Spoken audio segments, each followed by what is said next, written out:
Hi friends, പുതിയ വീഡിയോയിലേക്ക് സ്വാഗതം.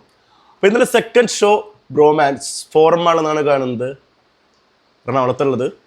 അപ്പോൾ പടത്തിന് ഏകദേശം ഒരു 80-85 ആളുണ്ടായിരുന്നു, ഹൗസ് ഫുൾ എന്ന് തന്നെ പറയാം.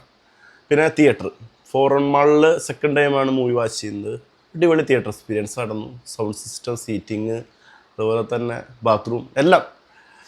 അപ്പോൾ കുറച്ച് നാളായി കാത്തിരിക്കുന്ന മൂവി, വളരെ പ്രതീക്ഷയോടെ കാത്തിരിക്കുന്ന മൂവി, പ്രേവലൂന് ശേഷം നമ്മുടെ അമൽ ഡേവീസും ജസ്റ്റ് കിഡിങ്ങും കൂടി ഒന്നിക്കുന്നു. പിന്നെ അവരൊപ്പം അർജുൻ അശോകനുണ്ട്, മഹിമ നമ്പ്യാരുണ്ട്, ഷാജോൻ ചേട്ടനുണ്ട്, പിന്നെ ആരുള്ള ബിനു പപ്പനുണ്ട്, സംഗീത് പ്രതാപ് ഉണ്ട്, മാത്യു തോമസ്. പടം ഒറ്റ വാക്കിൽ പറയുകയാണെങ്കിൽ സംഗീത് പ്രതാപ് എന്നൊരു ആ കുട്ടി, ആ അമൽ ഡേവിസ് ഉള്ളത് കൊണ്ട് പടം കണ്ടിരുന്ന് ഇങ്ങനെ തിയേറ്ററിൽ നിന്ന് ഇറങ്ങി വരുമ്പോൾ ക്ലൈമാക്സും മോശമില്ലാത്തൊരു ക്ലൈമാക്സ് ഒക്കെ ആയിട്ട് ഇങ്ങനെ ഒരു ഏവറേജ് എക്സ്പീരിയൻസ് കിട്ടി. അമൽ ഡേവിസ് എന്ന് വെച്ച സംഗീത് പ്രതാപിൻ്റെ ആ സാന്നിധ്യ ഫിലിമിൽ തകർത്തിരിക്കുകയാണ്.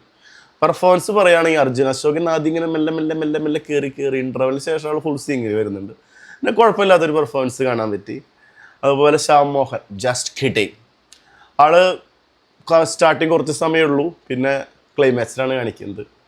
അതും ആൾക്ക് കിട്ടിയ റോളുകൾ ഭദ്രമാക്കിയിട്ട് തന്നെ ചെയ്തിട്ടുണ്ട്. മഹിമ നമ്പ്യാരും കുഴപ്പമില്ല, ആൾ കാസർഗോഡ് ലാംഗ്വേജ് ഒക്കെ പറഞ്ഞിട്ട് ഒരു വെറൈറ്റി സംഭവമാണ്. പിന്നെ ഇവരുടെ ഗ്യാങ്ങിനൊപ്പം അവരിങ്ങനെ ഫുൾ ടൈം ഉണ്ട്. അത് എന്തിനാണെന്നൊക്കെ ഇങ്ങനെ ആലോചിച്ച് പോയി, എൻ്റെ ആവശ്യം അവിടെ ഉണ്ടായിരുന്നു. ഇനിവേ ആൾക്കൊരു സെറ്റ് കാരണമുണ്ട്, എൻ്റെ പിന്നാലെ പോവാം. യെസ്, പടം കാണും മനസ്സിലാവും. പിന്നെ നമ്മുടെ ഷാജൻ ചേട്ടൻ, കലാഭവൻ ഷാജൻ ചേട്ടൻ സൂപ്പർ പെർഫോമൻസ് ആണ് കേട്ടോ. അടിപൊളി. ആളൊരു ഫൈറ്റിൻ്റെ ഒരു കിൻഡിലുണ്ട്, അതൊരു 1.5 കിൻഡിൽ സാധനമാണ്. അതുപോലെ ബിനു പപ്പ് പടം തുടങ്ങുമ്പോൾ ഒരു റീലാണ് കാണിക്കുന്നത്. ആ റീലിൽ ആൾ പോലീസ് ഓഫീസറാണ്. ആ റീല് പടം കാണുമെന്ന് നിങ്ങൾക്ക് അറിയാം. അതിന് ചുറ്റിപ്പറ്റിയുള്ള വിഷ്വൽസ് ഒന്നും നാട്ടിലും വീട്ടിലും വരെ വരില്ലാണ്ടാക്കിയുള്ള ആളെന്ന് പറയുന്നൊരു ഡയലോഗൊക്കെ ഉണ്ട്. പിന്നെ മാത്യു തോമസ്, ഈശ്വര വെറുപ്പിക്കൽ എന്ന് പറഞ്ഞാണ്ടല്ലോ ഈ ഫിലിമിനെ ഏറ്റവും വെറുപ്പിച്ചുള്ള മനുഷ്യൻ. ചില ഭാഗത്ത് ആൾക്ക് കുഴപ്പമില്ലാണ്ട്, ചില ഭാഗത്ത് ആൾക്ക് ടെമ്പർ വരും, പ്രഷർ കയറും.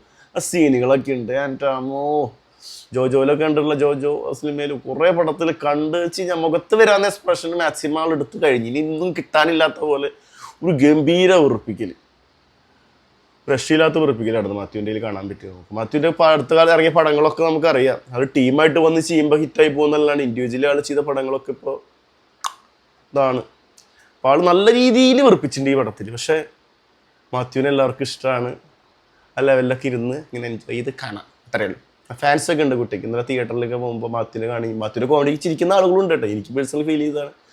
അങ്ങനെ പടത്തിലുള്ള ബ്രോയുടെ ഒരു മിസ്സിങ് കാര്യങ്ങളൊക്കെ ആയിട്ടൊരു യാത്രയാണ് നേരെ കൊച്ചിയിൽ നിന്ന് കൊടുകന്മാരെ കുറിച്ചൊക്കെ നമ്മളൊക്കെ അറിയാം. കൊടുകന്മാർ വീട്ടിൽ തോക്ക് ഉപയോഗിച്ച് വെടിവെക്കുന്ന സീനൊക്കെ നമ്മൾ പല പടങ്ങളിൽ കണ്ടിട്ടുണ്ട്. അവർക്ക് അതിൻ്റെ ലൈസൻസ് കാര്യങ്ങളൊക്കെ ഉണ്ട്. കൊടുകൻ എന്ന് പറഞ്ഞ വേറെ ലെവലാണ്. അപ്പോൾ അവിടെ എത്തിപ്പെടുന്ന ഒരു ഇൻസിഡൻറ്റ് കാര്യങ്ങളായിട്ട് മുന്നോട്ട് പോകുന്നൊരു പടം. അത്യാവശ്യം കോമഡികളുണ്ട്. കോമഡി എന്ന് പറഞ്ഞാൽ ചില കോമഡികൾ ഇങ്ങനെ ചിരിക്കും നമ്മൾ. ചില കോമഡികൾ എന്തിനാണ് ചിരിക്കുന്നത് നമ്മൾ തന്നെ സ്വയം ചിന്തിക്കും. ആ മാതിരി വെറുപ്പിക്കൽ കോമഡീസ് ഉണ്ട്. ക്ലൈമാക്സ് വരെ ഇങ്ങനെ പോകണം. 2 മണിക്കൂർ 19 മിനിറ്റ് പടമുള്ളൂ. ആ 19 മിനിറ്റ് ഒഴിവാക്കാമായതെന്ന് തോന്നി, കാരണം കുറച്ച് ലേഖടിച്ച് ഇങ്ങനെ പോകുന്നുണ്ട്. എന്നാലും തന്നെ കുഴപ്പമില്ല. 2 മണിക്കൂർ 19 ഓക്കെ. അച്ചമ്മൻ ചാക്കോല്ല എഡിറ്റിങ് നല്ല രീതിയിൽ ചെയ്തു വെച്ചിട്ടുണ്ട് കേട്ടോ. പക്ഷെ അതൊന്ന് ട്രിം ചെയ്യാണെന്ന് എൻ്റെ പേഴ്സണൽ അഭിപ്രായമാണ്. പിന്നെ പടത്തിൽ ടെക്നിക്കൽ ഡിപ്പാർട്ട്മെൻറ്റ് ഗംഭീരമാണ്. BGM അതുപോലെ തന്നെ സിനിമാറ്റോഗ്രാഫി ഒക്കെ നൈസാണ്, അടിപൊളിയായിട്ട് ചെയ്ത് വെച്ചിട്ടുണ്ട്. പടം അടുത്തൊരു സീനിൽ നിന്ന് അടുത്ത സീനിലേക്ക് പോകുന്നു നമ്മൾ അറിയുന്നില്ല. പിന്നെ ക്യാരക്ടറിനെ പരിചയപ്പെടുത്തി പെട്ടെന്ന് കാര്യങ്ങളൊക്കെ പെട്ടെന്ന് നടന്നുകൊണ്ട് ആ രീതിയിൽ വെറുപ്പിക്കലൊന്നുമില്ല. ടെക്നിക്കൽ ടീം ശരിക്ക് ഓരോരുത്തർ പേരെടുത്ത് പറയുന്നുണ്ട്. എല്ലാവരും സൂപ്പറായിട്ട് ചെയ്ത് വെച്ചിട്ടുണ്ട്. ഡയറക്ഷൻ പിന്നെ അറിയാം നമുക്ക്. പിന്നെ പെർഫോമൻസുകൾ ചെറിയൊരു സബ്ജക്റ്റാണ്, എന്തൊക്കെയാണ് സംഭവിക്കാമോ എന്നൊക്കെ നമുക്കറിയാം. പക്ഷെ അതിങ്ങനെ ഇരുന്ന് കാണാൻ പറ്റാവുന്ന രീതിയിലൊക്കെ എടുത്തു വെച്ചിട്ടുണ്ട്. പക്ഷെ കുറച്ചധികം വെറുപ്പിക്കൽ ഒഴിച്ച് നിർത്തിക്കഴിഞ്ഞാൽ ഒരു തിയേറ്ററിൽ 1 ടൈം വാച്ച് ചെയ്യാൻ പറ്റിയ ഒരു മൂവി. സംഗീത് അമൽ ഡേവീസ് എന്നൊരു വ്യക്തി പടത്തിലില്ല എന്ന് വിചാരിച്ചാൽ ഈ പടം തീർന്നു, അത്ര തന്നെ. പിന്നെ അർജുൻ അശോകനൊക്കെ അവസാനത്തേക്ക് സെറ്റായി വരുന്നുണ്ട്.